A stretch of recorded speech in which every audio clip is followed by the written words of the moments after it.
नमस्कार दोस्तों, मैं फिर से आपका स्वागत करता हूं अपनी एक और नई वीडियो में, जिसमें हम बात करेंगे विश्व के 7 अजूबों के बारे में। तो चलिए दोस्तों, वीडियो को शुरू करते हैं। वीडियो को शुरू करने से पहले अगर आप चैनल पे नए हैं तो चैनल को सब्सक्राइब कर दीजिए और वीडियो को पूरा देखकर ही लाइक करिएगा। अगर जो वीडियो में अपने विचार साझा करना चाहते हैं तो कमेंट बॉक्स में जाकर कमेंट जरूर करें। तो चलिए दोस्तों, वीडियो को शुरू करते हैं। तो दोस्तों, वर्ष 2000 में एक कैंपेन शुरू किया गया जिसका उद्देश्य विश्व के 7 वंडर्स को खोजना था और इसके लिए 200 स्मारकों की एक सूची बनाई गई। फ्री वेब आधारित वोटिंग और टेलीफोन वोटिंग की छोटी मात्रा के माध्यम से लोकप्रियता सर्वेक्षण के नेतृत्व कनाडा स्विस बर्नार्ड वेबर ने किया था और स्विट्जरलैंड के ज्यूरिख में स्थित न्यू 7 वंडर्स फाउंडेशन द्वारा आयोजित किया गया था, जिसमें विजेताओं की घोषणा 7 जुलाई 2007 को लिस्बन में की गई थी।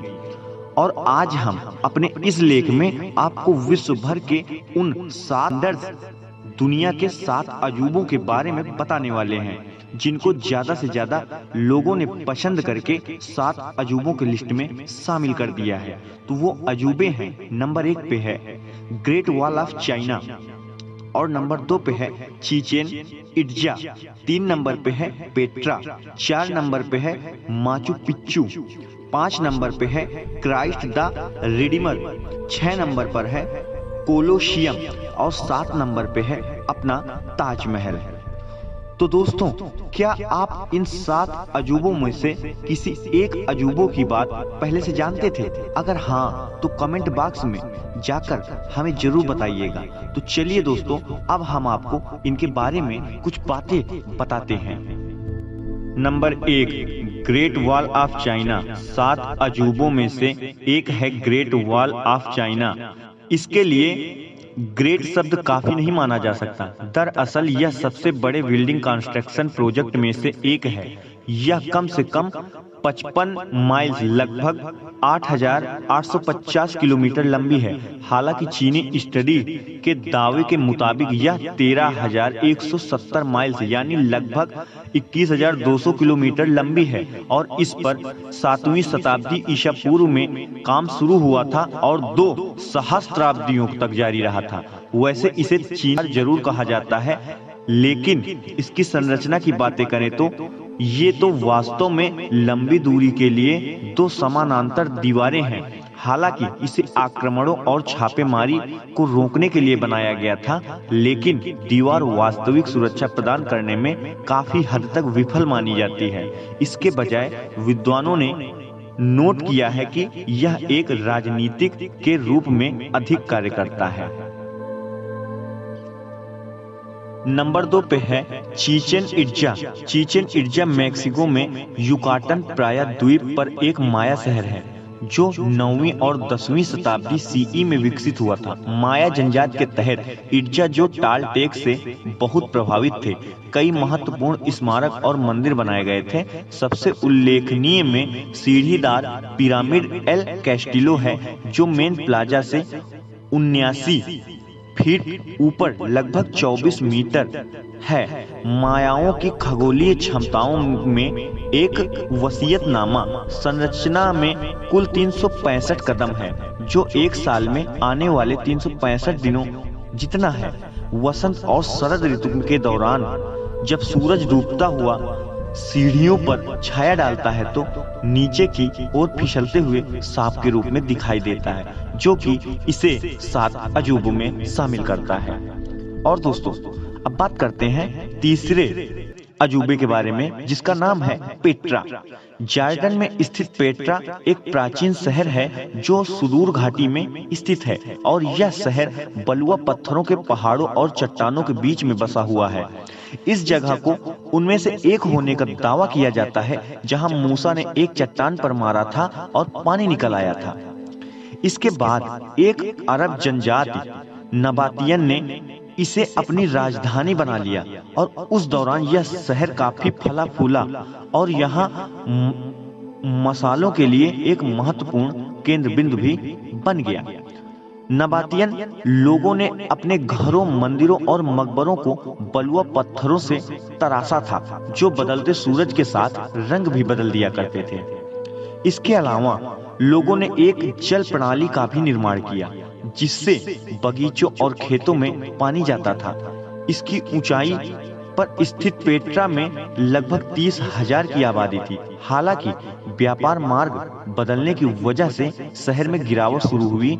इसके बाद 363 सीई में एक बड़े भूकंप ने लोगों के लिए कठिनाइयां और बहुत ही कठिनाइयां पैदा कर दी और 551 ईसा में एक अन्य झटके के बाद लोगों ने पेट्रा में रहना ही छोड़ दिया। हालांकि इसके बाद 1912 में इसे दोबारा खोजा गया और फिर 20वीं सदी के अंत तक पुरातत्वविदों ने इसे काफी हद तक नजरअंदाज कर दिया।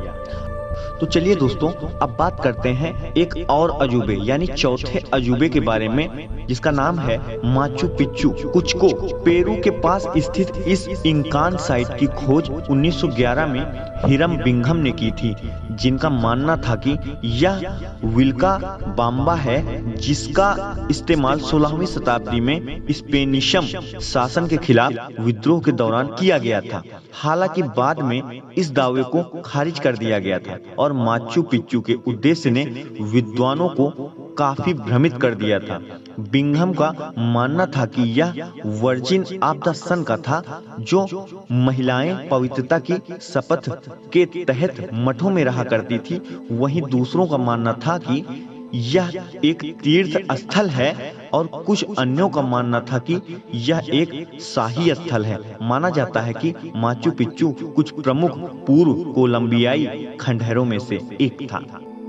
तो चलिए दोस्तों, अब बात करते हैं अगले यानी कि 5वें अजूबे के बारे में, जिसका नाम है क्राइस्ट द रिडीमर। तो क्राइस्ट द रिडीमर जीसस की एक विशाल प्रतिमा है, जो रियो डी जनेरियो में माउंट कोर्कोवाडो के ऊपर स्थित है। इसकी उत्पत्ति प्रथम विश्व युद्ध के ठीक बाद हुई थी, जब कुछ ब्राजीलियाई लोगों को ईश्वरीयता की ज्वार का डर था। उन्होंने एक मूर्ति का प्रस्ताव रखा, जिसे अंततः Heitor da Silva Costa, Carlos Oswald और पाल लैंडविस्की द्वारा डिजाइन किया गया था। इसका निर्माण 1926 में शुरू हुआ था और 5 साल बाद पूरा हुआ। यह स्मारक 98 फीट यानी कि लगभग 30 मीटर लंबा है और इसकी फैली हुई भुजाएं 92 फीट यानी कि 28 मीटर तक फैली हुई हैं। इसे दुनिया की सबसे बड़ी आर्ट डेको मूर्ति माना जाता है।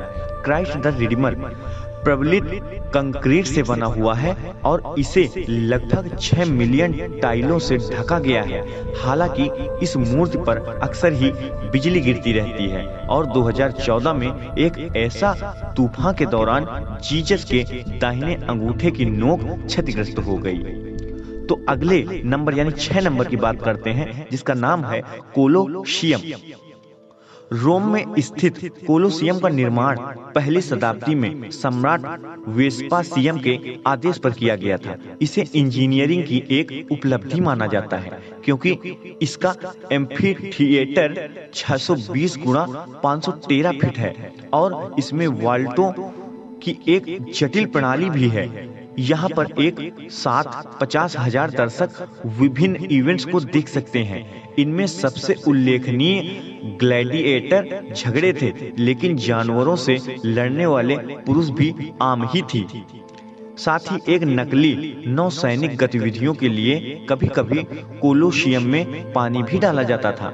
हालांकि माना जाता है कि यहाँ पर बहुत से ईसाई शहीद हुए थे और उन्हें शेरों के आगे फेंका जाता था। कुछ ऐसे अनुमान के मुताबिक कोलोसियम में 50,000 लोग मारे गए थे। इसके अलावा यहाँ पर कई सारे जानवरों को पकड़कर मारा गया था और माना जाता है कि कुछ प्रजातियां कथित तौर पर विलुप्त हो गई हैं। तो चलिए दोस्तों, अब अगले नंबर यानी कि 7 नंबर की बात करते हैं, जिसका नाम है ताजमहल। भारत के आगरा में स्थित इस समाधि परिसर को दुनिया के सबसे प्रतिष्ठित स्मारकों में से एक माना जाता है और शायद यह मुगल वास्तुकला का एक शानदार उदाहरण भी है। ताजमहल का निर्माण सम्राट शाहजहां ने अपनी पत्नी मुमताज के लिए कराया था, जिसकी मृत्यु 1631 ईसा में उनके 14वें बच्चे को जन्म देते हुए हो गई थी। इसे बनाने में लगभग 22 वर्ष का समय भी लगा था। इसे 22,000 श्रमिकों द्वारा बनाया गया था। इसमें एक परावर्तक पुल और साथ ही एक विशालकाय बगीचा भी शामिल है। इस मकबरे को सफेद संगमरमर से बनाया गया है। इसका राजसीय केंद्र गुंबद 4 छोटे गुंबदों से घिरा हुआ है। कुछ रिपोर्ट्स की माने तो शाहजहां चाहते थे कि उनका मकबरा काले संगमरमर से बना हो, लेकिन इस पर काम शुरू होने से पहले ही उनके बेटे ने उनका पद उनसे छीन लिया था, जिस कारण वो काला संगमरमर नहीं लगवा पाए। तो दोस्तों, आज की हमारी वीडियो आपको कैसी लगी? यदि अच्छी लगी हो तो वीडियो को लाइक जरूर कर दें, ताकि हम आगे और अच्छी जानकारी आप तक पहुंचाते रहें। आपका पूरी वीडियो को